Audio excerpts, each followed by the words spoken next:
Bonjour mes chers, je m'appelle Élodie Martin, j'ai 72 ans et aujourd'hui je vais partager avec vous une histoire que j'ai gardée dans mon cœur pendant de nombreuses années. Avant de commencer, j'aimerais vous demander de mettre un j'aime à cette vidéo et de vous abonner à la chaîne. Dites-moi aussi dans les commentaires d'où vous regardez. J'adore savoir que mes histoires atteignent tant d'endroits différents. C'était en 1961. J'avais 30 ans et j'étais une jeune femme pleine de rêves. Mon mari, Théodore, et moi étions mariés depuis 12 ans et nous avions un magnifique fils, Lucas, qui avait 6 ans à l'époque. Ah, mon Lucas était un enfant si spécial, si bavard.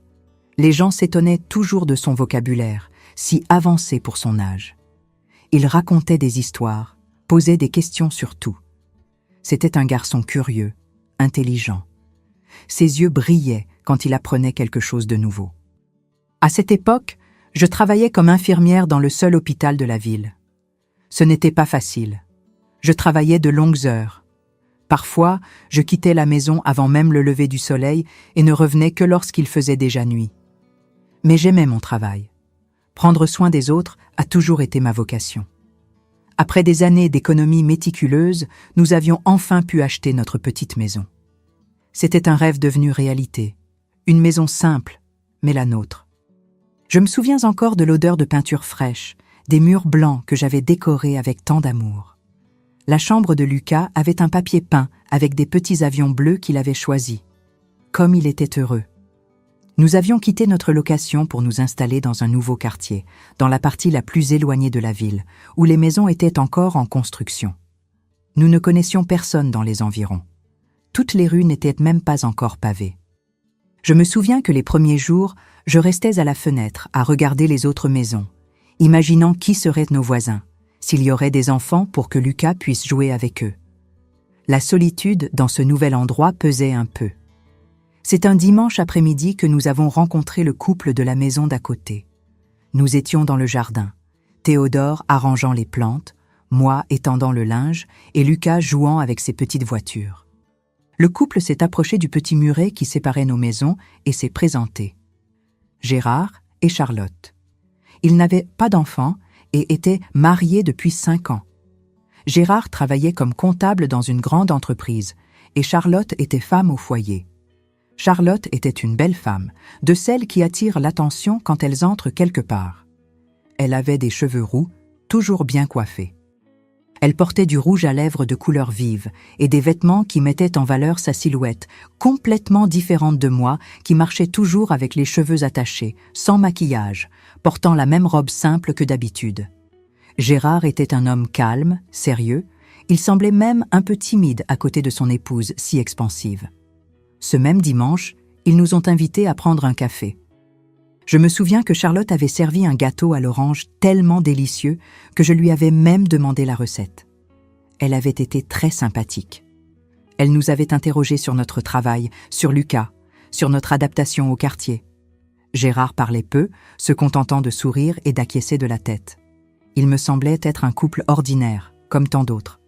Les jours suivants, Charlotte a commencé à apparaître chez nous, toujours avec un prétexte.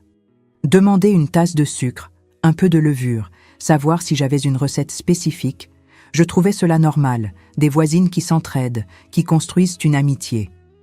Comme je passais tant de temps dehors à travailler, j'étais même heureuse que Théodore et Lucas aient de la compagnie pendant la journée. Mais j'ai vite commencé à remarquer quelque chose d'étrange. C'était toujours pendant mes jours de garde que Charlotte apparaissait, jamais les week-ends quand j'étais à la maison. Quand j'en ai parlé à Théodore, il a haussé les épaules. C'est sûrement une coïncidence, Élodie. Tu cherches toujours des problèmes là où il n'y en a pas. À cette époque, les femmes étaient élevées pour faire aveuglément confiance à leur mari. Les remettre en question était un manque de respect. Alors j'avalais mes doutes, mes insécurités, mais quelque chose me dérangeait quand même. C'était comme un bourdonnement constant au fond de mon esprit que je n'arrivais pas à faire taire. J'ai commencé à remarquer de petits changements chez Théodore. Un parfum différent, des chemises neuves dont je ne me souvenais pas avoir acheté, un plus grand soin apporté à son apparence. Lui qui se plaignait auparavant quand je faisais des gardes de nuit, semblait maintenant m'y encourager. Vas-y, Élodie, ils ont besoin de toi à l'hôpital. » Et il y avait quelque chose de plus inquiétant. Mon Lucas, ce garçon si bavard, devenait chaque jour plus silencieux. Au début, j'ai pensé que c'était juste de la fatigue due à l'école.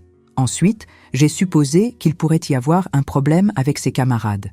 Mais quand j'essayais de lui parler, Lucas détournait le regard, bégayait, changeait de sujet. En tant que mère, je sentais que quelque chose n'allait pas, mais je n'arrivais pas à identifier quoi.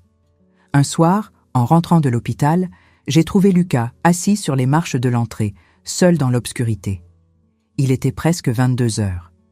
J'étais effrayée. « Lucas, que fais-tu ici dehors tout seul à cette heure-ci » Il m'a regardé avec ses grands yeux, maintenant remplis d'une tristesse qu'un garçon de 6 ans ne devrait pas connaître, et a dit « Papa m'a dit que je ne pouvais pas entrer avant qu'il m'appelle. » J'ai senti un frisson dans le ventre. « Et où est ton père ?»« Là-dedans avec tante Charlotte ?» À ce moment-là, j'aurais dû entrer, les confronter tous les deux, mais la peur m'a paralysée. La peur de confirmer ce que je soupçonnais déjà, la peur de détruire notre famille, la peur de ce qu'il adviendrait de moi et de mon fils si mon mariage s'effondrait. Alors, j'ai simplement fait entrer Lucas. J'ai faim de ne pas sentir son parfum à elle dans le salon, de ne pas voir les verres de vin sur la table de la cuisine. J'ai mis mon fils au lit et j'ai attendu que Théodore invente une excuse. Charlotte est venue apporter une tarte qu'elle a faite pour nous. Nous avons fini par discuter des rénovations qu'ils vont faire chez eux. Je me suis contentée d'acquiescer. Je n'avais pas l'énergie pour me disputer, pour poser des questions. Dans ma tête, je me répétais « C'est peut-être juste mon imagination. Ce n'est peut-être pas ce que je pense. » Mais au fond, je savais. Et ce doute me rongeait de l'intérieur comme un acide lent et implacable. Les jours ont passé et j'ai commencé à remarquer un schéma. Chaque fois que j'avais une garde, Charlotte apparaissait chez nous, toujours pour emprunter quelque chose, toujours avec un sourire sur ses lèvres rouges. « Élodie, auriez-vous un peu de sucre à me prêter ?»« Élodie, avez-vous une tasse de farine ?»« Élodie, puis-je utiliser votre téléphone ? Le nôtre a un problème. » Moi, naïve, je pensais, comment une personne peut-elle avoir besoin d'autant de sucre ? Aujourd'hui, en repensant à tout cela, j'ai presque envie de rire de mon innocence, mais à l'époque, cela faisait mal. Cela me faisait mal de savoir que pendant que je soignais des malades, sauvais des vies, mon mari était à la maison, trahissant ma confiance avec la voisine d'à côté. Le pire n'était pas seulement la trahison, c'était de voir mon fils se faner comme une petite fleur sans eau. Lucas, qui était auparavant un garçon si vif, si bavard, devenait de plus en plus renfermé. À l'école, l'institutrice m'a convoquée, inquiète. « Madame Martin, Lucas ne participe plus aux cours. Lui qui répondait auparavant à toutes les questions, ouvre à peine la bouche maintenant. Quand je lui demande de lire à haute voix, il commence à bégayer. S'est-il passé quelque chose à la maison ? Et que pouvais-je dire ? Que je soupçonnais que mon mari avait une liaison avec la voisine ? Que mon fils était probablement témoin de choses qu'un enfant ne devrait pas voir ? J'ai simplement répondu que nous traversions une période difficile et que j'allais lui accorder plus d'attention. La goutte d'eau est venue un jour où je suis sortie plus tôt de l'hôpital. Il y avait une urgence avec un manque de personnel et on m'avait appelé pour couvrir le service du matin au lieu de celui de l'après-midi. Je n'avais pas prévenu à la maison. Je pensais faire une surprise. Peut-être emmener Lucas prendre une glace avant d'aller le chercher à l'école. Quand je suis arrivée dans notre rue, j'ai vu que la voiture de Théodore était garée devant la maison. Il aurait dû être au travail à cette heure-là. Je me suis garée un peu plus loin et j'ai marché lentement. En m'approchant, j'ai remarqué que la porte de notre maison était fermée à clé. J'ai trouvé cela étrange car normalement, Théodore la laissait déverrouiller quand il était à la maison. J'ai fait le tour par l'arrière, par le petit jardin dont j'étais si fière. Les rideaux du salon étaient tirés, ce qui était également inhabituel à cette heure de la journée. C'est alors que j'ai entendu des rires, la voix de Charlotte et celle de Théodore, provenant de notre chambre. Mon cœur semblait sur le point d'exploser dans ma poitrine. Mes mains tremblaient tellement que je pouvais à peine tenir mon sac. Mais au lieu d'entrer, de crier, de faire un scandale, je me suis simplement éloignée.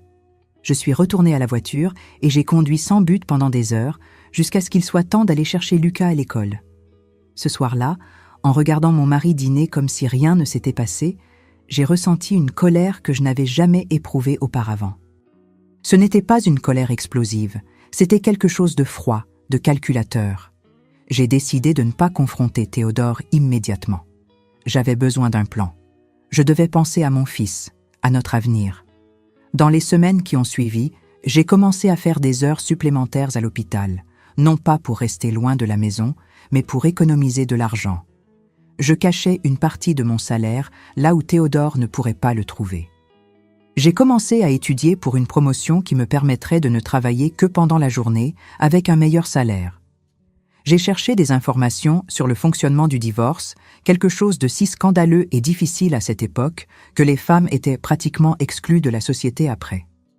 Et le plus difficile, j'ai essayé de parler à Lucas, mais chaque fois que j'abordais le sujet de la maison, de comment il se sentait, s'il y avait quelque chose qui n'allait pas, il se refermait comme une coquille.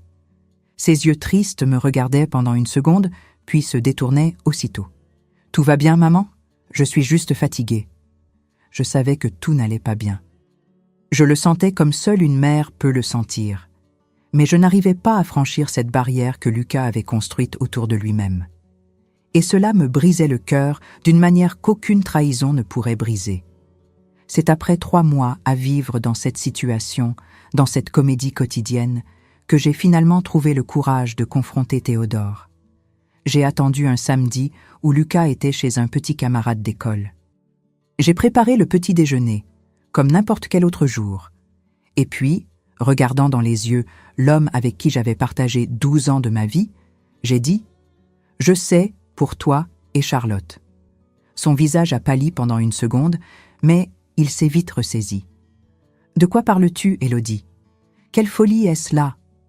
Ne me prends pas pour une idiote, Théodore. Je vous ai vus tous les deux dans notre chambre, dans notre lit. » Il a nié. Il a nié de toutes ses forces. Il a dit que j'imaginais des choses, que c'était ma jalousie maladive, que j'avais besoin d'aide. Il est même allé jusqu'à suggérer que je consulte un médecin, que c'était peut-être quelque chose dans ma tête. C'était une tactique courante à cette époque, faire douter la femme de sa propre santé mentale. Mais j'étais préparée à cela. Inutile de mentir. Soit tu admets la vérité et nous parlons comme des adultes, soit je pars par cette porte avec mon fils et tu ne nous reverras jamais. C'est seulement à ce moment-là qu'il s'est effondré. Il a admis sa liaison avec Charlotte, mais a essayé de minimiser. Ce n'était que quelques fois, Élodie. Cela ne signifie rien. Elle s'est offerte. Je suis un homme. Tu sais comment c'est. Cela m'a blessé plus que la trahison elle-même. Comme si c'était naturel, attendu, qu'un homme trahisse sa femme. Comme si je devais l'accepter et continuer. Je veux divorcer, Théodore. Les mots sont sortis de ma bouche avant même que je me rende compte que j'allais les dire. Mais quand je les ai entendus, j'ai su que c'était ce que je voulais vraiment, ce dont j'avais besoin. Ce qui s'est passé ensuite est une histoire pour notre prochain sujet, mes chers. Car ce qui a suivi a complètement changé le cours de ma vie et de celle de mon fils, et a montré que parfois les blessures les plus profondes sont celles que nous ne pouvons pas voir. Quand j'ai prononcé ces mots, « Je veux divorcer », le visage de Théodore s'est complètement transformé. D'un homme repentant, suppliant, il est devenu un étranger aux traits durs, presque méconnaissable pour moi. « Tu ne prendras pas mon fils », a-t-il dit avec une froideur qui m'a glacé le sang.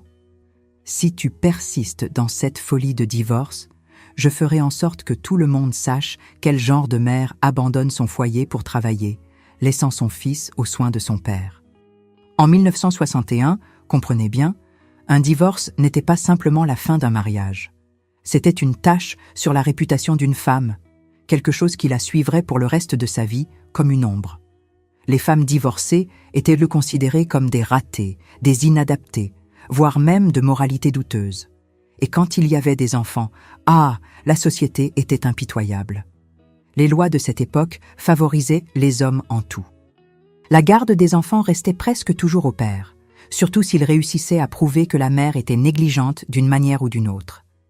Et dans mon cas, le simple fait que je travaille à l'extérieur, que je fasse des gardes de nuit, pouvait déjà être utilisé contre moi. Pourtant, je n'ai pas reculé. Quelque chose en moi s'était brisé de manière irréparable et je savais que je ne pourrais plus continuer à vivre dans ce mensonge. Dans les semaines qui ont suivi, Notre maison est devenue un champ de bataille silencieux. Théodore continuait à dormir dans notre chambre. Je m'étais installée sur le canapé du salon. Nous ne parlions pas au-delà du strict nécessaire, toujours en faisant attention à ce que Lucas ne s'en aperçoive pas. Bien que, comme je l'ai découvert des années plus tard, il percevait beaucoup plus que ce que nous imaginions. J'ai demandé l'aide d'une cousine éloignée qui vivait dans la capitale.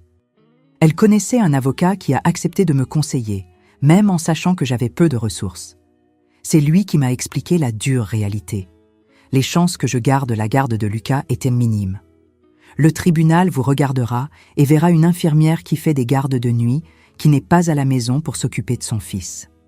Ils regarderont votre mari et verront un homme travailleur, respecté dans la communauté, avec des horaires réguliers et une maison. Mais il me trompe, ai-je argumenté, les larmes coulant sur mon visage, avec la voisine, dans notre maison. L'avocat a soupiré avec cette expression de celui qui a déjà vu ce film de nombreuses fois. Madame Martin, malheureusement pour le juge, cela ne fera pas grande différence. L'adultère masculin est toléré par la société, considéré comme quelque chose de presque naturel. Je suis sortie de son bureau dévastée, mais pas vaincue. Si je ne pouvais pas avoir la garde de Lucas, j'allais au moins m'assurer que je pourrais lui rendre visite régulièrement, que j'aurais les moyens de lui offrir un avenir meilleur. C'est alors que j'ai pris la décision qui changerait le cours de ma vie. J'ai passé le concours pour devenir infirmière-chef dans un hôpital plus grand dans la ville voisine, à 50 km de distance. Le salaire était presque le double, les horaires plus réguliers. Si je réussissais, j'aurais de meilleures conditions pour lutter pour la garde de mon fils à l'avenir. J'ai étudié comme je n'avais jamais étudié auparavant. Chaque minute libre était consacrée aux livres, aux notes, à la préparation pour cet examen qui pourrait signifier notre salut. Pendant ce temps, la situation à la maison empirait. Théodore commençait à sortir davantage, à rentrer tard, parfois ivre. Il y avait des nuits où j'avais peur pour ma sécurité, pour ce qu'il pourrait faire dans un moment de colère. Le plus douloureux, cependant, était de voir Lucas. Mon garçon, autrefois si vibrant, semblait maintenant une ombre de lui-même. À l'école, son bégaiement s'était tellement aggravé qu'il refusait de participer aux activités orales. À la maison, il passait des heures seul dans sa chambre, dessinant des figures sombres qui me serrèrent le cœur. Quand j'essayais de lui parler, de l'étreindre, de le réconforter, c'était comme étreindre un mur. Il était là physiquement, mais émotionnellement absent. Un soir, je l'ai trouvé en train de pleurer doucement dans sa chambre, serrant son oreiller pour étouffer le son. Je me suis assise à côté de lui, j'ai caressé ses cheveux. « Qu'est-ce qu'il y a, mon amour ? Tu peux me dire n'importe quoi, maman comprendra. » Il a simplement secoué la tête, essuyant rapidement ses larmes. « Rien, maman. Je suis juste fatiguée. » Ce bégaiement, ses yeux évitant les miens, tout cela me déchirait de l'intérieur. Je savais qu'il y avait quelque chose de profondément anormal, mais je n'arrivais pas à l'atteindre, à briser cette barrière invisible qu'il avait érigée. Le résultat du concours est sorti en juillet 1962. J'ai été reçue première, à ma propre surprise. Quand j'en ai informé Théodore, sa réaction a été exactement ce à quoi je m'attendais. Des menaces. « Si tu acceptes ce travail, si tu déménages d'ici, tu ne reverras jamais ton fils. Je dirai au juge que tu nous as abandonnés, que tu as choisi le travail plutôt que la famille. » Pour la première fois, je ne me suis pas laissé intimider. « Fais ce que tu penses être le mieux, Théodore. Moi aussi, je ferai de même. » La procédure de divorce a officiellement commencé en août. Ce fut un scandale dans la petite ville. Je me souviens de marcher dans les rues et de sentir les regards, d'entendre les chuchotements. À l'église, le prêtre est allé jusqu'à faire un sermon sur la sainteté du mariage, tout en me regardant directement. J'ai perdu des amis de longue date qui soudainement ne voulaient moi plus être vus en ma compagnie, comme si le divorce était une maladie contagieuse. Charlotte et Théodore n'essayaient même plus de cacher leur liaison. Elle apparaissait ouvertement dans notre maison, parfois même quand j'y étais, avec ce sourire triomphant sur ses lèvres rouges. Gérard, son mari, semblait avoir disparu. J'ai appris plus tard qu'il avait également demandé le divorce et avait déménagé dans une autre région. L'audience pour la garde était prévue pour novembre. Dans les mois qui ont précédé, J'ai désespérément essayé de me rapprocher de Lucas, de créer des souvenirs qui pourraient soutenir notre lien durant ce que je savais seraient des années difficiles à venir.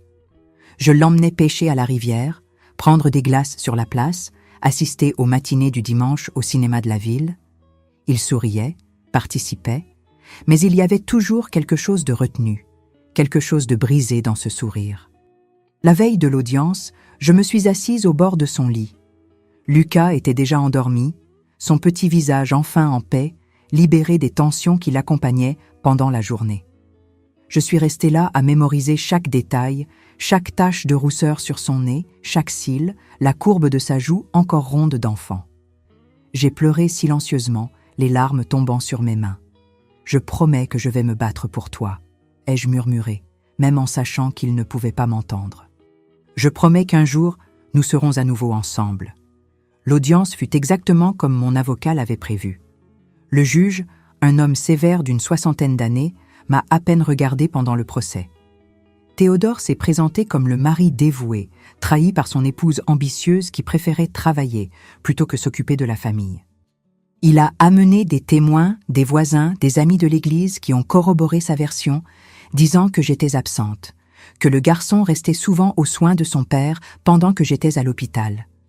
Quand est venu mon tour de parler, j'ai essayé d'expliquer sa relation avec Charlotte, comment il avait changé, ma peur pour le bien-être émotionnel de Lucas. Le juge m'a interrompu. « Madame, les problèmes conjugaux sont courants dans tout mariage. Ce qui m'intéresse ici, c'est le bien-être de l'enfant. » La sentence est tombée comme je m'y attendais.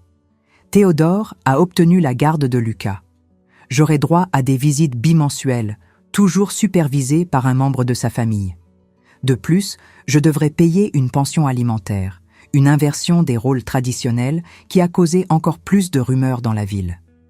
Je suis sortie du tribunal avec l'impression qu'une partie de moi était morte là-bas. L'avocat a essayé de me consoler, me disant qu'avec le temps, quand je serais établie dans mon nouvel emploi, avec des horaires réguliers, nous pourrions faire une demande de révision de la garde. J'ai eu une semaine pour dire au revoir à Lucas avant de déménager dans la ville voisine où je commencerai mon nouveau travail. Ce furent des jours d'agonie à essayer d'expliquer à un garçon de 7 ans pourquoi sa mère partait, pourquoi il ne pourrait plus la voir tous les jours. Mais je reviendrai te voir, mon amour. 2 fois par mois, nous passerons la journée ensemble. Ce sera notre jour spécial. Lucas n'a pas pleuré, n'a pas protesté, il s'est contenté de hocher la tête avec cette expression résignée qu'aucun enfant ne devrait avoir. Le dernier jour, quand je suis allée le chercher à l'école pour un goûter spécial d'adieu, l'institutrice m'a prise à part. « Madame Martin, je sais que ce n'est pas mon affaire, mais Lucas ne va pas bien. Il a complètement cessé de participer aux cours, refuse de lire à haute voix, pleure dans les toilettes en pensant que personne ne le voit. S'est-il passé quelque chose à la maison, en plus de la séparation ? J'ai senti mon cœur se serrer. Je ne sais pas, madame. Il ne me parle pas. J'ai tout essayé, mais c'est comme s'il y avait un mur entre nous. Elle a serré ma main avec compréhension. Peut-être avec le temps. Les enfants gardent parfois des choses qu'ils ne savent pas comment exprimer. Ils pourraient se sentir coupables du divorce. C'est fréquent à cet âge. J'ai acquiescé, les remercié. Mais je savais qu'il y avait plus, beaucoup plus. Quelque chose que je ne découvrirais que des années plus tard. Quelque chose qui changerait complètement ma compréhension de ces jours sombres. L'adieu du dimanche fut la chose la plus difficile que j'ai jamais faite dans ma vie. J'ai préparé la petite valise de Lucas avec les vêtements qui resteraient chez moi pour les week-ends de visite. J'ai préparé son dessert préféré, un gâteau de semoule avec de la gelée de coin. J'ai essayé de paraître enjouée, parlant de combien ce serait amusant quand il viendrait me rendre visite, comment nous irions au parc de la grande ville, au zoo. Quand le moment est venu, je l'ai serré dans mes bras de toutes mes forces, essayant de transmettre dans cette étreinte tout l'amour que je ressentais, toute la douleur de la séparation, tout l'espoir d'un avenir meilleur. Je t'aime plus que tout au monde, Lucas. Ne l'oublie jamais, jamais. Il a acquiescé contre mon épaule, ses petits bras serrés autour de mon cou. Et puis, dans un murmure presque inaudible, les premiers mots sans bégaiement depuis des mois. « Je t'aime aussi, maman. » Je suis montée dans le bus sans regarder en arrière, parce que je savais que si je regardais, je n'aurais pas la force de partir. Assise à la fenêtre, regardant le paysage défiler alors que je m'éloignais de tout ce que je connaissais, de mon fils, de ma vie d'avant, j'ai laissé les larmes couler. J'ai pleuré silencieusement pendant tout le voyage, un pleur de deuil, de perte, mais aussi de détermination, car à ce moment-là, je me suis fait une promesse. Ce ne serait pas la fin. Ce n'était que le début d'une lutte.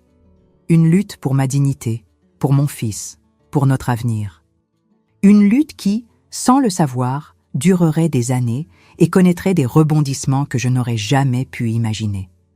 La ville qui m'a accueilli était très différente de la petite communauté où j'avais grandi. Plus moderne, plus animée, avec trop de gens pour se soucier de la vie des autres.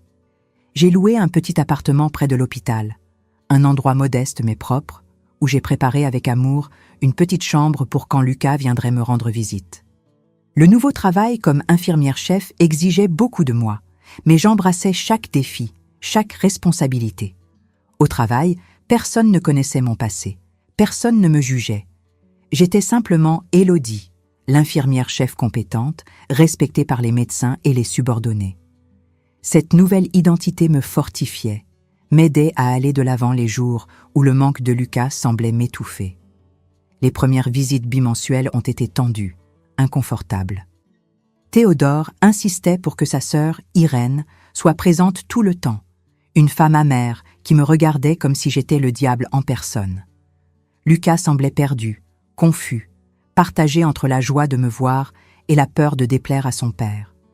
Et c'est ainsi qu'a commencé un nouveau chapitre de ma vie. Un chapitre d'attente, de patience, de petites batailles et de petites victoires. Un chapitre qui, sans le savoir, me préparait à la révélation qui viendrait une décennie plus tard. Une vérité qui changerait tout ce que je pensais savoir de ces années sombres. Mes chers, vous n'imaginez pas à quel point il m'est difficile de revivre ces souvenirs, mais en même temps, je sens que partager cette histoire peut aider d'autres personnes qui traversent des situations similaires.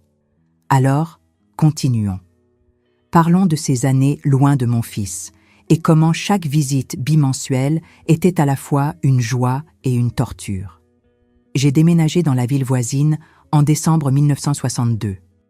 Je me souviens que c'était une période qui aurait dû être festive avec les décorations de Noël dans les rues, les lumières colorées dans les vitrines des magasins, mais pour moi, ce fut le Noël le plus solitaire de ma vie.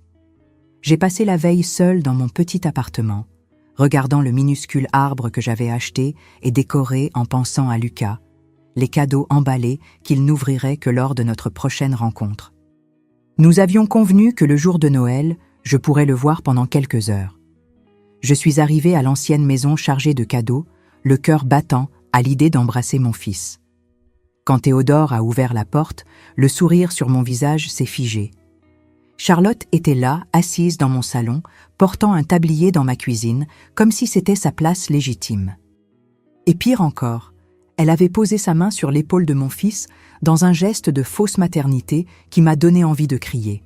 J'ai avalé le cri, les larmes, la colère. Ce n'était pas le moment pour des confrontations, pas avec Lucas qui observait, pas le jour de Noël. Je suis entrée, j'ai salué tout le monde avec une politesse forcée et je me suis concentrée uniquement sur mon garçon. Il semblait si fragile, toujours si silencieux. Quand j'ai donné les cadeaux, ses yeux ont brillé un instant, mais bientôt l'éclat s'est éteint, comme s'il ne se permettait pas de montrer du bonheur en ma présence. Ces quelques heures sont passées en un clin d'œil. Avant que je puisse vraiment parler avec Lucas, savoir comment il allait vraiment, Théodore consultait déjà sa montre, indiquant qu'il était temps pour moi de partir. J'ai serré mon fils fort dans mes bras. J'ai promis que nous nous reverrions bientôt. J'ai essayé d'ignorer les larmes que j'ai vues briller dans ses yeux quand j'ai dit au revoir. Je suis retournée à mon appartement vide avec l'impression d'avoir reçu un coup de poing dans l'estomac. Il était évident que Théodore et Charlotte vivaient ensemble dans la maison qui avait été la mienne autrefois. Et mon fils, mon petit Lucas, était pris au milieu de cette situation, témoin silencieux d'une histoire qu'un enfant ne devrait jamais vivre. La routine des visites bimensuelles s'est établie avec difficulté. Dans les premiers mois, Théodore inventait constamment des excuses. Lucas est malade. Lucas a un engagement à l'école. Lucas est parti en voyage avec ma sœur. J'ai déposé une plainte formelle via mon avocat et après un avertissement du juge, il a cessé les excuses, mais la tension persistait. Chaque fois que j'arrivais pour chercher Lucas, c'était comme si j'entrais en territoire ennemi. Charlotte tenait à être présente, à me faire sentir comme une intruse dans la maison qui avait été la mienne. Théodore, quant à lui, avait toujours une liste d'instructions, comme si je ne savais pas prendre soin de mon propre fils. Il ne peut pas manger de sucreries, ne le laisse pas rester éveillé tard, ne l'emmène pas dans des endroits bondés. Mais le plus douloureux était la transformation de mon Lucas, ce garçon qui était autrefois si bavard, si plein de vie, maintenant un enfant calme, introverti. Le bégaiement, qui avait commencé comme quelque chose de léger, était maintenant si sévère qu'il y avait des moments où il renonçait simplement à parler, pointant ce qu'il voulait ou répondant par geste. À l'école, selon ce que me disait Théodore avec un ton accusateur, Lucas avait des difficultés. Les enseignants suggéraient un suivi avec des spécialistes, mais Théodore refusait. « Il n'y a rien qui ne va pas avec mon fils. » Je savais qu'il y avait quelque chose de profondément anormal, mais je me sentais impuissante. Lors de nos visites, j'essayais de créer un environnement de sécurité, d'affection, où Lucas pourrait s'ouvrir. Je l'emmenais en promenade, dans le parc, prendre des glaces, au cinéma. Je photographiais chaque moment, créant un album qui documentait nos rencontres, un trésor que je garde encore aujourd'hui. Lentement, très lentement, j'ai commencé à remarquer de petits changements. Il bégayait toujours, évitait encore les longs dialogues, mais occasionnellement, quand nous étions seuls, faisant quelque chose qu'il aimait, un éclair de l'ancien Lucas apparaissait. Un sourire authentique, une question curieuse, un commentaire spirituel. Dans ces moments, mon cœur s'emplissait d'espoir. À l'hôpital, mon travail comme infirmière-chef était exigeant mais gratifiant. J'ai gagné la confiance des médecins, le respect des autres infirmières. J'ai commencé à donner des cours dans la formation technique d'infirmier, ce qui me procurait un revenu supplémentaire. Chaque centime épargné allait sur un compte spécial que j'appelais mentalement « Fonds Lucas », de l'argent que j'utiliserais un jour pour lutter pour la garde de mon fils, pour lui offrir une meilleure éducation, des opportunités que je n'avais pas eues. En 1964, presque 2 ans après notre séparation, j'ai senti que c'était le moment d'essayer à nouveau d'obtenir la garde de Lucas. Il avait déjà 9 ans, un âge où son opinion commençait à avoir un certain poids au tribunal. J'avais un emploi stable, des horaires réguliers, une situation financière meilleure. Mon appartement était maintenant plus grand, dans un bon quartier, près d'excellentes écoles. J'ai consulté mon avocat, qui a préparé la requête. J'étais confiante, anxieuse, pleine d'espoir. La veille de l'audience, quand j'ai cherché Lucas pour notre week-end ensemble, j'ai décidé que c'était le moment de lui parler ouvertement du sujet. Je l'ai fait asseoir à la table de la cuisine. J'ai préparé son chocolat chaud préféré et j'ai expliqué de la façon la plus douce possible que je demandais au juge qu'il vienne vivre avec moi. « Tu voudrais ça, maman ?» a-t-il demandé, ses grands yeux fixés sur les miens, une expression que je n'arrivais pas à déchiffrer complètement. « Plus que tout au monde, mon amour, tu me manques tous les jours.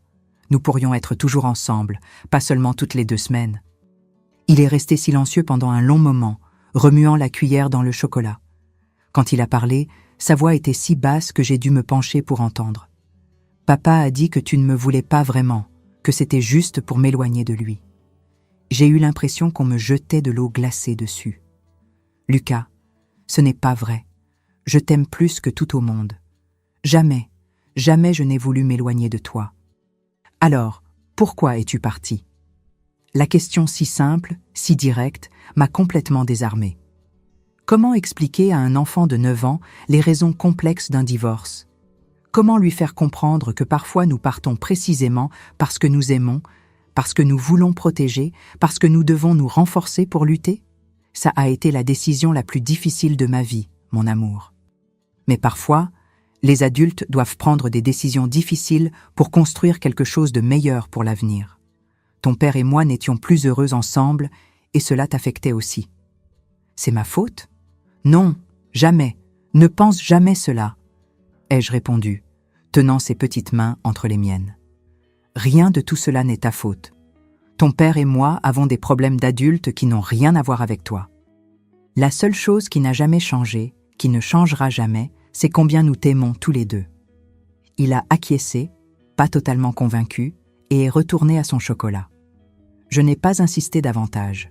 Je savais que ce serait un processus lent, délicat, que je ne pouvais pas espérer que des années de confusion et de douleur se résoudraient en une seule conversation. Le jour suivant, à l'audience, j'ai reçu un autre coup dévastateur. Théodore a présenté des témoins, des voisins, l'institutrice de Lucas, même un médecin, qui ont affirmé que la séparation avait été traumatisante pour le garçon, qu'il devenait nerveux et anxieux avant et après mes visites, que le problème d'élocution s'était considérablement aggravé. Le plus cruel, l'avocat de Théodore a suggéré que le bégaiement de Lucas était une réaction à l'abandon maternel, que j'étais la cause de la souffrance de mon fils. Et pour couronner le tout, Charlotte a témoigné, se décrivant comme une figure maternelle présente et stable dans la vie de Lucas, insinuant qu'il formait maintenant une famille harmonieuse. Quand je suis sortie du tribunal ce jour-là, après avoir entendu le juge refuser une fois de plus ma demande de garde, j'ai ressenti un mélange toxique de colère et de désespoir. Colère contre Théodore, contre Charlotte, contre le système qui semblait déterminé à me punir pour avoir refusé de vivre dans un mensonge. Désespoir en pensant aux années à venir, aux anniversaires, au Noël, aux moments importants que je manquerais dans la vie de mon fils. Mais je n'ai pas abandonné. Je ne pouvais pas abandonner. Pour Lucas, pour moi-même. Dans les années qui ont suivi, nous avons établi une routine. Les visites bimensuelles sont devenues plus calmes, moins tendues. Théodore, peut-être satisfait d'avoir gagné au tribunal, est devenu moins hostile. Il a commencé à permettre que Lucas vienne sans la supervision d'Irène. Il a permis qu'il passe certains jours fériés avec moi. De petites victoires que je célébrais en silence. En 1966, Théodore et Charlotte se sont officiellement mariés. Ce fut un coup dur, mais attendu. La petite ville qui m'avait jugé si durement auparavant avait maintenant un nouveau scandale à commenter. L'homme qui avait été abandonné par sa femme se mariait maintenant avec la voisine, celle qui venait toujours demander du sucre. Même à distance, j'entendais les rumeurs, les commentaires malveillants qui me parvenaient à travers l'une ou l'autre connaissance qui maintenait encore le contact. Lucas avait alors 11 ans. Le bégaiement persistait, mais s'était légèrement amélioré. C'était encore un enfant calme, introspectif, mais avec moi, il commençait à s'ouvrir davantage. Nous avons découvert ensemble l'amour des livres. C'était l'une des rares activités qui n'exigeaient pas de parler et dans lesquelles il pouvait complètement s'évader. J'ai commencé à apporter un nouveau livre à chaque visite et nous passions des heures à lire ensemble, à discuter des histoires, à imaginer des fins alternatives. J'ai remarqué que mon fils avait un talent particulier pour l'écriture. Ce qu'il ne pouvait pas exprimer en parlant, il le mettait sur papier avec une éloquence surprenante pour son âge. J'ai encouragé ce don, lui donnant de beaux cahiers, des livres sur l'écriture créative. C'était notre connexion spéciale, quelque chose que Théodore, avec son pragmatisme, ne comprenait ni ne valorisait. En 1967, une opportunité s'est présentée à l'hôpital. La chance de suivre une formation spécialisée en pédiatrie dans la capitale de la région. C'était une opportunité unique qui pourrait ouvrir de nombreuses portes professionnelles. Mais cela signifiait rester 6 mois loin, réduisant drastiquement mes visites à Lucas. La décision fut déchirante. D'un côté, la formation représentait une avancée dans ma carrière, la possibilité d'un salaire encore meilleur, d'une plus grande stabilité. De l'autre, comment expliquer à un garçon de 12 ans que sa mère, qui le voyait déjà si peu, le verrait maintenant encore moins? J'ai parlé ouvertement avec Lucas, je lui ai expliqué la situation. À ma surprise, il m'a encouragée à y aller. « Vas-y, tu seras une infirmière encore meilleure, maman », a-t-il dit avec un petit sourire. « Et quand tu reviendras, tu auras beaucoup d'histoires à me raconter ?» Cette maturité, cette générosité venant d'un enfant qui avait déjà tant souffert, m'a profondément ému. J'ai serré mon fils fort dans mes bras, promettant que j'écrirais toutes les semaines, que j'appellerais dès que possible. Les appels interurbains étaient chers et rares à cette époque, que les 6 mois passeraient en un clin d'œil. Les mois dans la capitale ont été intenses, pleins d'apprentissage, de nouvelles expériences. J'ai tenu ma promesse d'écrire chaque semaine à Lucas, des lettres longues et détaillées, remplies d'histoires, de questions sur son quotidien, d'expression d'amour et de manque. Ces réponses, bien que plus courtes, étaient précieuses. J'ai remarqué que dans l'écriture, sans la pression de la parole, sa personnalité brillante émergeait. Quand je suis revenu en janvier 1968, Lucas avait visiblement changé. Plus grand, les traits enfantins commençant à laisser place à ceux d'un adolescent. Mais il y avait quelque chose d'autre, un changement qui n'était pas seulement physique, quelque chose dans ses yeux, une tristesse plus profonde, une ombre qui n'était pas là auparavant. J'ai essayé de lui parler, de lui demander comment s'étaient repassés les mois chez son père, comment ça allait à l'école, les amis. Il a répondu par monosyllabes, évitant mon regard. J'ai attribué ce comportement à la phase difficile de la préadolescence, au mois de séparation, au changement naturel de cet âge. Je n'ai pas insisté, je n'ai pas fait pression. Je ne savais pas, alors, que mon fils portait un secret trop lourd pour ses jeunes épaules. Un secret qui ne serait révélé que de nombreuses années plus tard. Un jour qui changerait à jamais ma compréhension de tout ce qui s'était passé depuis ce lointain après-midi où Charlotte était venue demander du sucre pour la première fois. Les années suivantes ont suivi leur cours. Lucas est entré dans l'adolescence avec toutes les complications de cette phase. La relation avec son père, d'après ce qu'il me racontait entre les lignes, devenait de plus en plus tendue. Théodore, un homme traditionnel, ne comprenait pas son fils sensible, amoureux des livres, qui préférait la bibliothèque au terrain de football. Charlotte, quant à elle, semblait avoir perdu l'intérêt d'être mère. Maintenant qu'elle était officiellement mariée à Théodore, qu'elle avait le statut d'épouse, le garçon paraissait être plus une gêne, un rappel incommode du mariage précédent. Et ainsi, peu à peu, Lucas a commencé à passer plus de temps avec moi. Les week-ends bimensuels se sont étendus, avec la permission réticente de Théodore, à des semaines entières pendant les vacances scolaires. Chaque moment ensemble était précieux, une chance de renforcer notre lien, de reconstruire ce qui avait été brisé.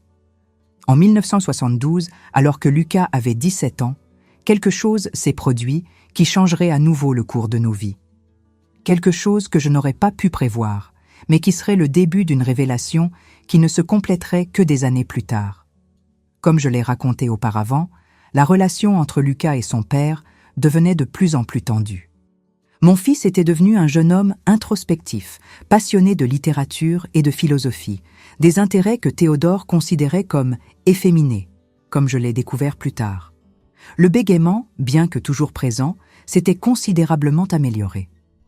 Lucas parlait plus couramment avec moi, mais selon lui, cela empirait en présence de son père. Pendant les vacances de juillet cette année-là, Lucas a passé 3 semaines entières avec moi, les plus longues que nous ayons partagées depuis la séparation. Ce furent des jours merveilleux. Je l'ai emmené au théâtre, à des expositions, je l'ai présenté à des collègues de l'hôpital qui avaient des enfants de son âge.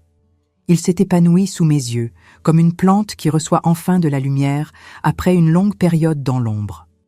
La veille de son retour chez son père, nous étions assis sur le petit balcon de mon appartement. Le ciel étoilé de juillet s'étendait au-dessus de nous et nous parlions de ses rêves, de ses projets d'avenir. Lucas voulait étudier les lettres, devenir professeur, peut-être écrivain. « Papa dit que ce n'est pas un métier d'homme », a-t-il commenté, le bégaiement revenant légèrement en mentionnant Théodore. « Il veut que je travaille à l'usine avec lui. » J'ai respiré profondément, contenant mon irritation.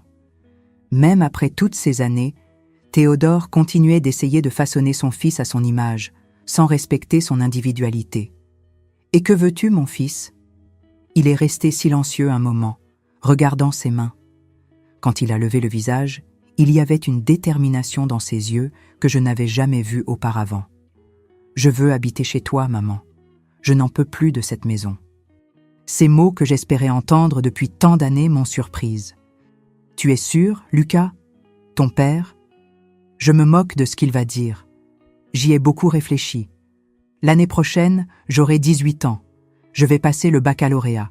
Je veux étudier, maman. Je veux une vie différente de celle qu'il envisage pour moi. Cette nuit-là, nous avons fait des projets. Comme je l'imaginais, Théodore n'accepterait pas facilement la décision de son fils. Il faudrait attendre quelques mois, préparer le terrain, peut-être consulter un avocat pour comprendre les implications légales, puisque Lucas était encore mineur. Le jour suivant, je l'ai ramené chez son père, le cœur plus léger que lors de n'importe quel autre retour. Il y avait de l'espoir à l'horizon, la perspective de finalement avoir la chance de reconstruire notre famille, de récupérer les années perdues. Mais le destin avait d'autres plans. 2 semaines plus tard, j'ai reçu un appel au milieu de la nuit. C'était des urgences de l'hôpital de notre ancienne ville. Théodore avait eu un grave accident à l'usine, une machine défectueuse, un moment d'inattention, et il avait perdu 2 doigts de la main droite. Il était en chirurgie, et Lucas, seul à la maison avec Charlotte, était en état de choc. J'ai pris le premier bus du matin, arrivant à l'hôpital quelques heures plus tard. J'ai trouvé Lucas dans la salle d'attente, le visage pâle, les yeux rouges d'avoir pleuré. Charlotte n'était nulle part. « Où est ta belle-mère » ai-je demandé après l'avoir longuement étreint. « Elle est partie chercher un café » a-t-il répondu, mais le ton me semblait étrange. « Elle est très nerveuse. » J'ai appris plus tard que Charlotte avait eu une crise de nerfs quand elle avait vu Théodore ensanglanté et avait dû être sédatée. Ce n'était pas la première fois qu'elle montrait de la fragilité dans les moments de crise, un contraste frappant avec l'image de femme forte et déterminée qu'elle projetait. L'accident de Théodore était plus grave qu'il ne paraissait initialement. Au-delà de la perte des doigts, il y avait des dommages aux tendons et aux nerfs du bras. Il aurait besoin de mois de récupération, de kinésithérapie, et probablement ne retrouverait jamais le même mouvement. Cela signifiait qu'il ne pourrait pas reprendre la même fonction à l'usine. Cet après-midi-là, assise à côté d'un Théodore sous sédatif, avec Lucas dormant d'épuisement sur une chaise proche, j'ai vu Charlotte entrer dans la chambre.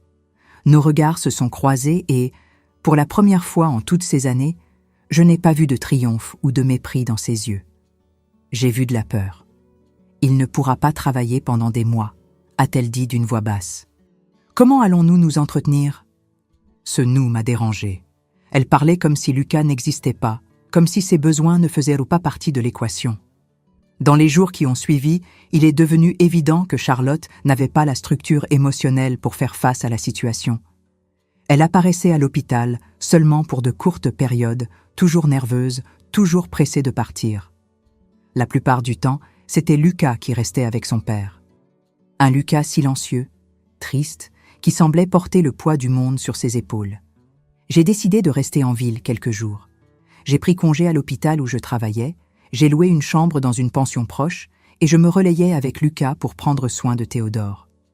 Pas pour lui, qui n'avait jamais montré la moindre compassion pour moi, mais pour mon fils qui, malgré tout, aimait toujours son père. C'est pendant ces jours que Lucas et moi avons eu des conversations plus profondes. En marchant dans les rues de la ville, après les visites à l'hôpital, assis sur les bancs de la place, il a commencé à me raconter davantage sa vie chez son père, comment Charlotte, qui au début avait essayé de se rapprocher, lui adressait à peine la parole maintenant, les discussions fréquentes entre elle et Théodore qui s'étaient intensifiées quand elle n'avait pas réussi à tomber enceinte. « Elle voulait un enfant à elle », m'a dit Lucas. « Elle disait que je ne comptais pas, que j'étais ton fils, pas le sien. » Chaque mot était comme un coup de couteau dans mon cœur. J'imaginais mon garçon seul dans cette maison pleine de tensions, témoin de disputes, se sentant comme un intrus, un poids, et moi, à des kilomètres de distance, impuissante à le protéger. Quand Théodore est sorti de l'hôpital, 1 semaine plus tard, la situation à la maison est devenue insupportable. Avec son mari dans l'incapacité de travailler, ne recevant qu'une allocation maladie insuffisante, Charlotte a commencé à montrer son vrai caractère. Les disputes sont devenues quotidiennes, évoluant parfois en agressions verbales que Lucas était forcé de voir et d'entendre. C'est au cours d'une de ces nuits, quand les voix élevées l'empêchèrent de dormir, que Lucas a pris une décision. Il a préparé une valise avec ses vêtements, ses livres les plus précieux, et a quitté la maison sans être remarqué. Il a marché jusqu'à la gare routière et a acheté un billet pour la ville où je vivais, utilisant l'argent qu'il économisait de petits travaux qu'il faisait. Je me suis réveillée au milieu de la nuit en entendant frapper à la porte de mon appartement. Quand j'ai ouvert, j'ai trouvé mon fils, sa valise usée à ses pieds, le visage déterminé malgré les cernes profondes. « Je ne retourne plus là-bas, maman. Je ne peux plus vivre dans cette maison. » À ce moment-là, je n'ai pas hésité. Même en sachant que je pourrais avoir des problèmes juridiques, que Théodore pourrait m'accuser d'enlèvement pour héberger un mineur sans autorisation, j'ai ouvert mes bras et ma maison à mon fils. Tu es chez toi maintenant, mon amour, et tu n'as plus besoin d'y retourner si tu ne le veux pas. Dans les jours qui ont suivi, j'ai consulté un avocat. Comme Lucas allait bientôt avoir 18 ans et, compte tenu des circonstances exceptionnelles, l'accident de Théodore, l'instabilité financière et émotionnelle chez lui, il y avait une possibilité d'obtenir l'émancipation anticipée de Lucas. Cela lui permettrait de prendre ses propres décisions légales, y compris où habiter. À notre surprise, Théodore ne s'y est pas opposé. Peut-être par orgueil blessé, peut-être parce qu'il était submergé par ses propres problèmes, ou peut-être, je veux le croire, parce qu'il a finalement reconnu que le meilleur endroit pour son fils était auprès de sa mère. Il a signé les documents nécessaires et en septembre 1972, Lucas est officiellement venu vivre avec moi. Ces premiers mois ont été une période d'adaptation.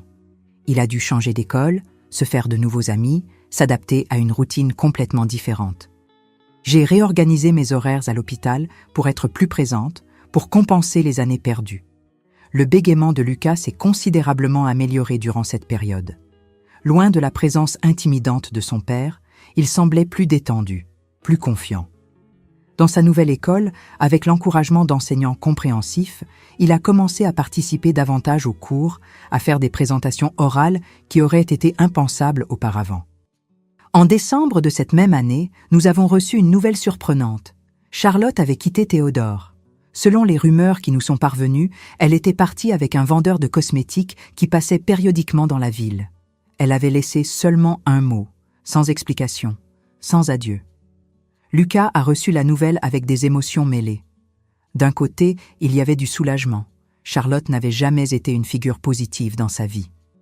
De l'autre, il s'inquiétait pour son père, maintenant seul, encore en convalescence de son accident, sans emploi fixe. « Nous devrions lui rendre visite à Noël », a suggéré Lucas, me surprenant. Il n'a plus personne. C'est ainsi que, la veille de Noël 1972, nous sommes retournés à la maison qui avait été la nôtre. Nous avons trouvé Théodore changé, vieilli au-delà de ses années. L'accident, l'abandon de Charlotte, le départ de son fils, tout cela semblait avoir brisé quelque chose de fondamental en lui. Pour la première fois depuis que je le connaissais, j'ai vu Théodore pleurer. Pas des larmes de colère ou de manipulation, mais celles d'un homme véritablement vaincu par la vie. Il a embrassé son fils maladroitement avec son bras valide et m'a même adressé un regard dépourvu de l'hostilité habituelle. Cette visite a été le début d'une relation différente entre nous trois. Nous n'étions plus une famille, nous ne le serions jamais. Mais il y avait une sorte de trêve, une reconnaissance tacite des erreurs du passé, une tentative de construire quelque chose de nouveau à partir des ruines de ce qui avait été détruit. L'année suivante, en 1973, Lucas a eu 18 ans et a passé le baccalauréat, étant admis avec distinction en lettres. Son rêve de devenir professeur, de travailler avec l'écrit, cette même parole qui était restée si longtemps bloquée dans sa gorge, commençait à se réaliser. C'est aussi en 1973 que j'ai rencontré Auguste, un médecin veuf qui travaillait dans le même hôpital que moi. Après des années consacrées exclusivement au travail et à Lucas, je me suis permis à 42 ans la possibilité d'un nouvel amour. Auguste était gentil, patient, respectueux, l'opposé de Théodore à tous égards, et, le plus important, il traitait Lucas avec la même gentillesse et le même respect qu'il me témoignait. La vie, qui pendant tant d'années avait semblé être une lutte constante contre le courant, coulait enfin en notre faveur. Lucas était à l'université. J'avais un travail que j'aimais, une nouvelle relation qui me rendait heureuse. Même Théodore semblait trouver une certaine paix. Avec l'indemnité de l'usine, il avait ouvert un petit bar qui lui permettait de travailler malgré son handicap à la main. Mais il y avait encore un fantôme du passé qui nous hantait. Quelque chose que Lucas portait en lui, un secret qui pesait dans ses yeux quand il pensait que je ne le regardais pas. Quelque chose qui ne viendrait à la lumière que quelques années plus tard, par une chaude nuit d'été, qui changerait à jamais ma compréhension de tout ce que nous avions vécu. La vérité était en chemin, bien que je ne le sache pas encore. La vérité sur ces jours lointains, sur les rencontres entre Charlotte et Théodore, sur ce que mon fils avait réellement vu pendant que je travaillais à l'hôpital, sauvant des vies, sans savoir que la vie de mon propre fils était irrémédiablement marquée par des traumatismes qu'aucun enfant ne devrait supporter. C'était en janvier 1976. Lucas avait 21 ans et suivait sa 3e année de lettres à l'université. Je m'étais mariée avec Auguste l'année précédente lors d'une cérémonie simple avec Lucas comme témoin. La vie avait trouvé un nouveau rythme, une nouvelle harmonie qui semblait presque un miracle après tant d'années de lutte et de souffrance. Cet été particulièrement chaud, nous avions décidé de passer une semaine à la mer, tous les 3. Auguste avait loué une petite maison à quelques mètres de la plage, un luxe que nous n'aurions jamais pu imaginer dans les temps difficiles. Les matinées étaient consacrées aux promenades sur le sable, aux baignades, aux lectures sous le parasol, les soirées aux conversations sur la terrasse en contemplant les étoiles, en écoutant le bruit des vagues. C'est lors d'une de ces soirées, après qu'Auguste se soit retiré plus tôt, me laissant seul avec mon fils, que le passé est revenu comme une vague inattendue, lavant les sables du temps pour révéler ce qui avait été enfoui depuis tant d'années.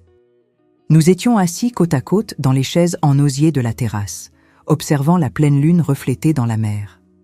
Lucas était plus silencieux que d'habitude, semblant perdu dans des pensées lointaines. Quand j'ai demandé si tout allait bien, il a simplement acquiescé, mais a gardé ce regard distant que je connaissais si bien. Ce regard qui indiquait que quelque chose le perturbait profondément. « Tu es sûr, mon fils ? On dirait que quelque chose te dérange. » Il a respiré profondément, ses doigts tambourinant nerveusement sur l'accoudoir de la chaise.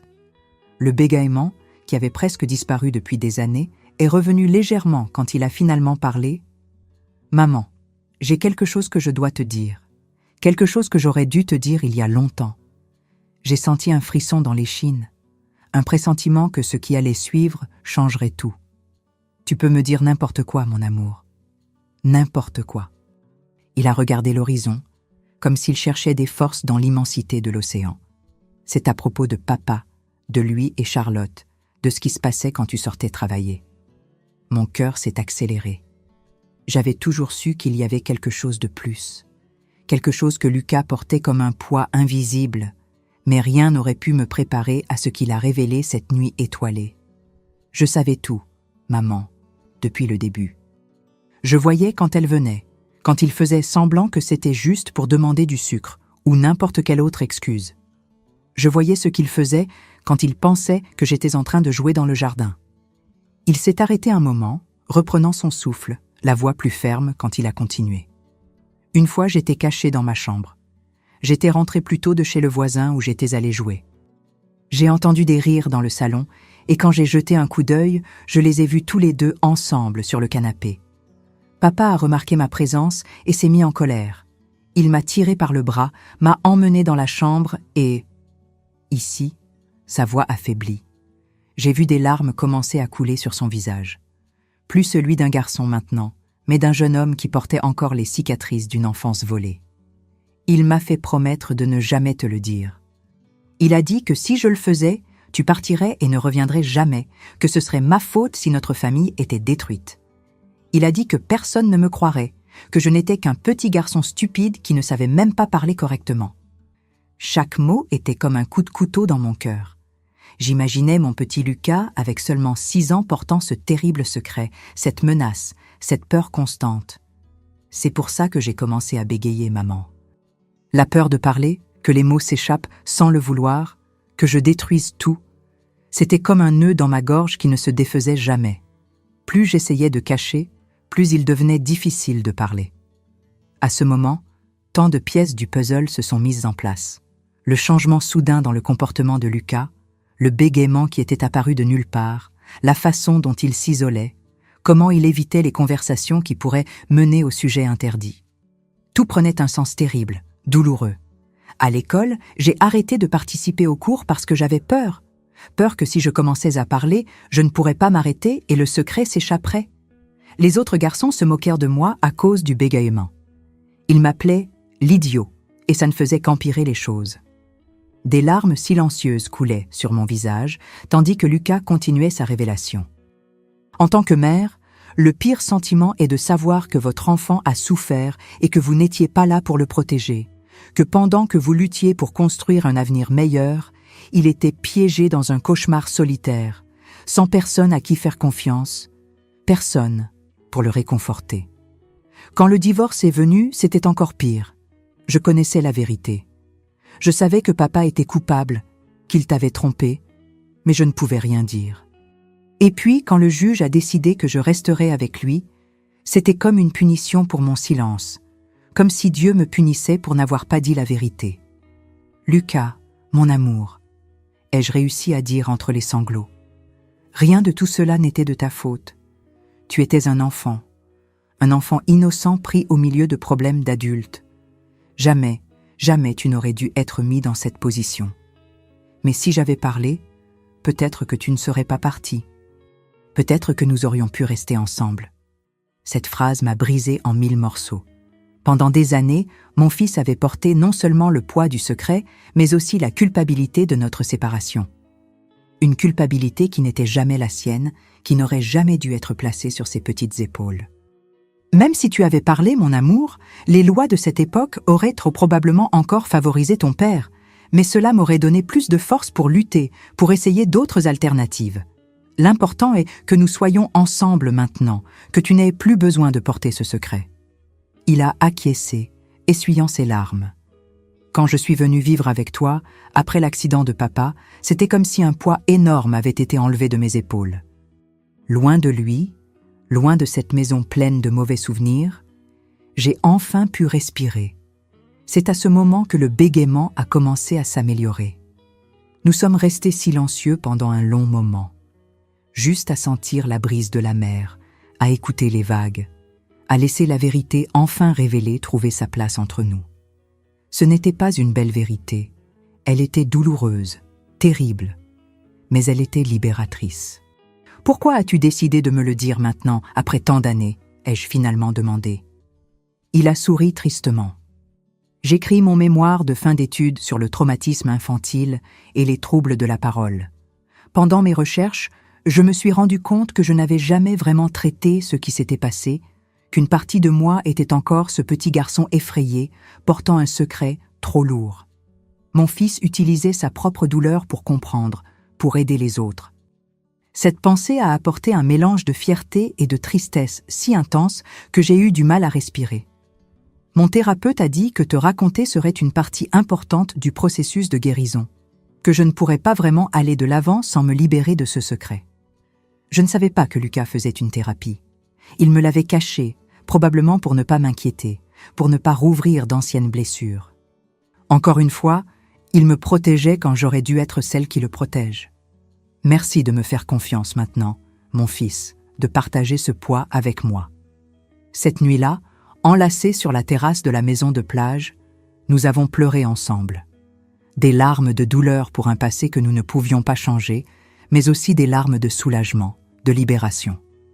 Le secret, enfin révélé, perdait son pouvoir sur nous. Dans les jours qui ont suivi, nous avons parlé plus ouvertement du passé. Lucas a partagé d'autres détails, d'autres souvenirs qu'il avait refoulés pendant des années. Nous avons parlé de Théodore, de Charlotte, du système judiciaire qui nous avait fait défaut, de la société qui jugeait les mères qui travaillaient tout en pardonnant aux pères infidèles. Auguste, avec sa sensibilité et sa sagesse, nous a donné l'espace pour ces conversations, mais nous a aussi offert son soutien quand nous en avions besoin. Sa présence calme, son acceptation inconditionnelle ont été des baumes pour d'anciennes blessures qui commençaient enfin à cicatriser. Quand nous sommes revenus de ce voyage, quelque chose avait fondamentalement changé entre Lucas et moi. La barrière invisible qui existait encore, cette ombre du passé non révélé, s'était dissipée. Nous étions plus proches, plus honnêtes, l'un envers l'autre. La relation mère-fils s'était transformée en quelque chose de plus profond, un partenariat basé sur la vérité et la compréhension mutuelle. Quelques semaines plus tard, Lucas a suggéré que nous rendions visite à Théodore. Pas pour lui, maman, pour nous. Pour fermer ce chapitre, une fois pour toutes. Nous avons trouvé un homme vieilli, aigri par la vie qu'il avait construite par ses propres choix. Son petit bar suffisait à peine à le faire vivre, sa main mutilée, un rappel constant de ses pertes. Quand il nous a vus entrer, ses yeux se sont écarquillés de surprise. Lucas est allé droit au but, sans bégayer, sa voix ferme et claire. « Je suis venu dire que j'ai tout raconté à ma mère sur toi et Charlotte, sur les menaces pour que je me taise, sur comment cela a affecté ma vie. » Le visage de Théodore a pâli. Pendant un moment, j'ai pensé qu'il nierait, qu'il essaierait une fois de plus de manipuler la situation, mais les années et les pertes semblaient lui avoir donné une certaine perspective. « Je suis désolé, fils, » a-t-il dit, la voix brisée. « Je ne m'attends pas à ce que tu me pardonnes. Je ne me pardonne pas moi-même. » Ce n'était pas un moment de réconciliation dramatique, d'embrassade et de larmes. C'était un moment de vérité, de reconnaissance, de clôture. Nous sommes sortis de là, non pas avec colère, non pas avec rancune, mais avec le sentiment qu'un cycle se terminait enfin. Dans les années qui ont suivi, Lucas a obtenu son diplôme avec mention, est devenu professeur d'université, se spécialisant en littérature et en études sur le traumatisme et le langage. Il s'est marié, a eu des enfants, mes précieux petits-enfants qui n'ont jamais connu le grand-père qui a tant fait souffrir leur famille, car Théodore est décédé en 1980, seul dans son petit appartement à l'arrière du bar. Charlotte, a-t-on appris plus tard, a eu plusieurs relations, toujours à la recherche de la sécurité matérielle qui semblait être sa principale motivation dans la vie. La dernière nouvelle que nous avons eue d'elle, c'est qu'elle vivait dans le sud du pays, mariée à un commerçant local, ayant apparemment trouvé la stabilité qu'elle désirait tant. Quant à moi, j'ai construit une vie épanouissante aux côtés d'Auguste, de Lucas, puis de ma belle-fille et de mes petits-enfants. J'ai pris ma retraite en tant que directrice des soins infirmiers de l'hôpital, respectée par mes collègues et mes patients. Une vie très différente de celle que j'aurais pu imaginer cet après-midi lointain où j'ai découvert la trahison de Théodore. Qu'ai-je appris de tout cela ? Que la vérité, aussi douloureuse soit-elle, est toujours le chemin vers la guérison. Que les secrets n'empoisonnent pas seulement ceux qui les gardent, mais aussi tous ceux qui les entourent. Que les enfants voient, entendent et ressentent beaucoup plus que nous ne l'imaginons et portent ces expériences jusqu'à l'âge adulte. J'ai aussi appris sur le pardon, non pas comme une absolution pour ceux qui nous ont blessés, mais comme un cadeau que nous nous faisons à nous-mêmes, nous libérant du poids de la rancune et de l'amertume. Théodore n'a jamais mérité mon pardon, mais je méritais la paix qui en est venue. Et, par-dessus tout, j'ai appris sur le pouvoir de l'amour. L'amour qui m'a fait lutter pour mon fils même quand tout semblait perdu. L'amour qui a donné à Lucas la force de surmonter ses traumatismes, de transformer sa douleur en quelque chose de positif. L'amour qui, en fin de compte, a été plus fort que tous les mensonges, toutes les trahisons, tous les obstacles que la vie a mis sur notre chemin. Aujourd'hui, à 72 ans, je regarde en arrière et je vois non seulement la douleur, mais aussi le parcours de dépassement.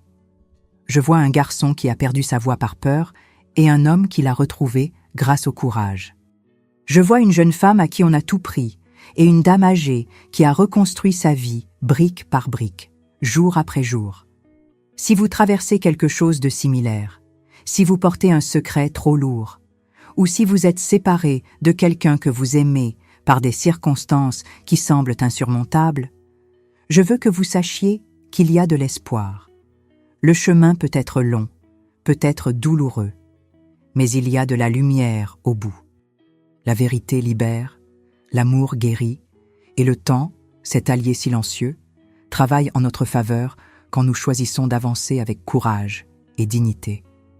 Merci d'avoir écouté mon histoire, d'avoir partagé avec moi ces souvenirs qui sont restés si longtemps gardés dans mon cœur. Si elle vous a touché d'une manière ou d'une autre, si elle a apporté une réflexion, un réconfort, alors cela valait la peine de revivre ces moments difficiles. Et rappelez-vous, ne sous-estimez jamais ce qu'un enfant voit, entend et ressent.